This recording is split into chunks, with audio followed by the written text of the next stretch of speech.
영화평론가 안치홍과 함께 하시겠습니다. 에이리언 로물루스는 에이리언 시리즈에 속하는 작품이다.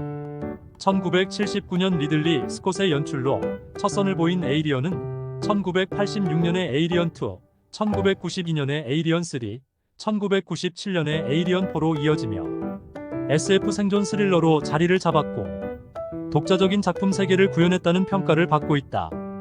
에이리언 시리즈에서 특별한 작품이 될까? 에이리언 후속작은 편의상 2에서 4로 번호를 매겼을 뿐 원제에는 숫자가 들어가지 않고 미세하게 다른 표현을 썼다. 1에서 4편까지를 모두 시고니 위버가 주연한 반면 연출은 리들리 스콧, 제임스 카메론, 데이비드 핀처, 장 피에르 준의 순으로 각기 다른 감독이 맡았다. 한국어 표기법 에일리언과 다른 에이리언 표기를 고수하는 등 여러모로 소문난 시리즈이다. 에이리언 시리즈는 21세기 들어 프리퀄로 선회해 리들리 스콧이 다시 감독을 맡아 프로메테우스 2012년, 에이리언 커버넌트 2017년을 선보였고 2024년에 에이리언 로물루스를 개봉했다. 21세기에 제작된 3편은 에이리언 다음에 명기한 부제로 구분되는데 모두 해당 편에 등장하는 우주선 명칭이다. 에이리언 로물루스는 1편의 시대 배경인 2122년과 2편의 2179년 사이 2142년을 다룬다. 프로메테우스, 에이리언 커버넌트와 같은 프리퀄이 아니지만 극중 시점상 속편 또한 아니다. 굳이 따지면 미드퀄로 보아야 하는데 시간이 흐른 뒤엔 에이리언 로물루스를 에이리언 1.5로 함께 적을지도 모르겠다. 에이리언 로물루스는 시리즈에 속하지만 나머지 6개 영화를 모르고 봐도 감상에 지장이 없다. 물론 전작들을 알고 보면 더 재미있긴 하겠다. 인간에게 친숙하지 않은 지구 밖에 낯설고 고립된 공간에 던져진 주인공이 무시무시한 외계 생명체와 조우하여 맞서 싸운다는 게 에이리언 시리즈의 공통적 설정으로 에이리언 로물루스에도 관철된다. 고립무원의 상황에서 압도적 위력의 크리처에게 쫓기는 공포와 긴박이 기본 설정이라면 캐릭터와 디테일의 차이로 새로운 이야기를 만들어갈 수밖에 없게 된다. 시리즈 전체를 관람한 관객을 꼭 염두에 두지 않더라도 제작진이 통일성을 유지한 채 차별성을 구현하는데 깊이 고민하였을 텐데 에이리언 로물루스에서 이런 내용을 찾아보는 게 부가적인 재미이지 싶다. 물론 전술하였듯 그냥 이 한 편에만 집중해도 충분히 재미있는 영화이다. 공통의 전제, 신선한 아이디어. 에이리언 로물루스는 에이리언 시리즈의 팬인 페데 알바레즈 감독이 리들리 스콧에게 아이디어를 제시하며 시작됐다. 에이리언의 신선한 관점이 절실하게 필요했다는 리들리 스콧은 페데 알바레즈의 아이디어에서 가능성을 엿봤다. 그 아이디어가 리들리 스콧을 사로잡으며 각본 작업을 거쳐 영화로 결실을 보게 된다. 페데 알바레즈는 에이리언2 중 식민지의 일꾼들 사이에서 아이들이 뛰어노는 본편에서는 삭제된 장면을 통해 에이리언 로물루스의 영감을 얻었다.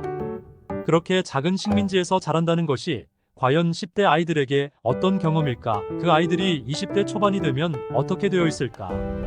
그런 생각에서 출발해 1편과 2편 사이의 시점에서 이뤄지는 에이리언이 구상됐다. 에이리언 로물루스에는 시고니 위버가 보여준 강인한 여전사 리플리와 전혀 다른 면모의 주인공이 등장한다. 리플리나 프리퀄의 등장인물들과 같은 전문 지식을 갖춘 노련한 승무원들이 에이리언 로물루스엔 안 나온다. 웨이랜드 유타니가 개척한 식민지 행성에서 자란 청년들이 더 나은 삶을 찾기 위해 식민지를 탈출한다는 설정이어서 얼개가 크게 달라진다. 이들은 아무런 준비가 되어 있지 않다. 에이리언과 접촉한 경험이 없고 사전 지식이 없다. 평균적인 관객 수준의 인물이 영화에서 에이리언과 대결하며 극강의 공포를 넘어선다고 생각하면 된다. 페데 알바레즈 감독은 이러한 성격을 감안해 처음부터 케일리 스페니를 점 찍었고 실제로 그가 레인 역을 잘 해낼 것이란 확신이 있었다고 한다. 익숙한 크리처들이 다시 영화에 나온다. 시리즈가 모두 7개 편에 이르다 보니 크리처의 형상만으로 공포를 일으키긴 현실적으로 어렵다. 그래서인지 인간 숙주에게 유충을 삽입하는 페이스허거, 숙주의 몸속에서 자라나 가슴을 찍고 나오는 체스트버스터, 압도적 피지컬과 파괴력을 지닌 데다 지능이 높은 제노모프 등 기존 크리처가 아닌 인간 유전자가 섞여든 우발적으로 탄생한 새로운 괴물이 대미를 장식한다. 크리처들의 피가 산성인 것으로 돼 있다. 영화 초반에 이 설정을 복선으로 깔고 막판에 본격적 결투에서 복선을 역동적이고 창의적인 방식으로 활용한다. 시리즈 팬이라면 전작을 오마주한 장면들을 찾아보는 것도 좋겠다. 에어리언 세계관. 에이리언 로물루스의 로물루스는 우주선의 이름이다.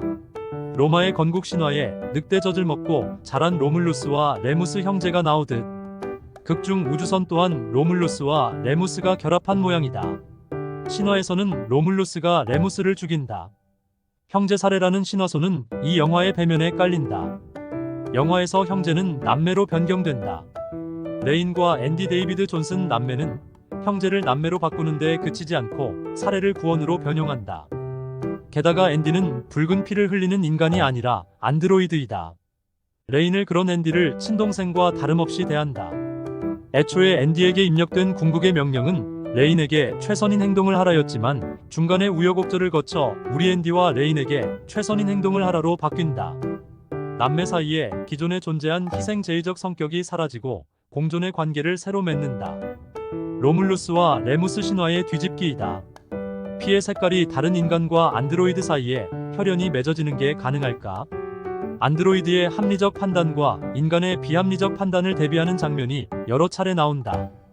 다수를 살리기 위해 소수를 희생하는 결정을 안드로이드는 쉽게 내린다. 윤리학의 기본 문제에 속하는 이런 질문에 인간은 자기를 희생하는 것까지를 포함해 때로 비합리적인 답을 내놓곤 한다. 이 영화의 대미 또한 인간의 비합리성을 통한 구원이다. 피가 아닌 기름이 흐르는 존재를 형제로 받아들이고 다른 색깔 피의 형제를 위해 목숨을 던질 수 있는 4차 산업혁명 이후의 미래 윤리 문제를 다룬다.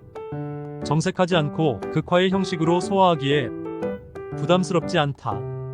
에이리언의 대표격인 제노모프가 남근 형상이고 시고니, 위버 등 여성 주인공이 제노모프를 박살내는 스토리에서 페미니즘 해석을 내리기도 하는 모양이다. 그렇게 보지 못한 이유가 없다고 할 수 없으나 자규적 해석이 페미니즘 담론에 큰 도움이 될지는 의문이다. 에이리언 로물루스에서도 그렇게 바라볼 장면이 많이 있다. 페미니즘보다는 포스트 휴먼의 관점이 더 유효하지 않을까 하는 게 내 생각이다. 지금 세대가 당장 대면하지 않더라도 머지않은 미래에 직면할 문제. 인간이 언젠가는 외계의 지적 생명체를 만나겠지만 외계 생명체만이 에이리언인 것이 아니라 서로가 서로에게 에이리언이라는 사실은 그 만남에서 매우 중요한 전제이다. 외계의 에이리언보다 더 빨리 만나게 될 에이리언은 사실 안드로이드 같은 피 대신 기름이 흐르는 AI 로봇이다.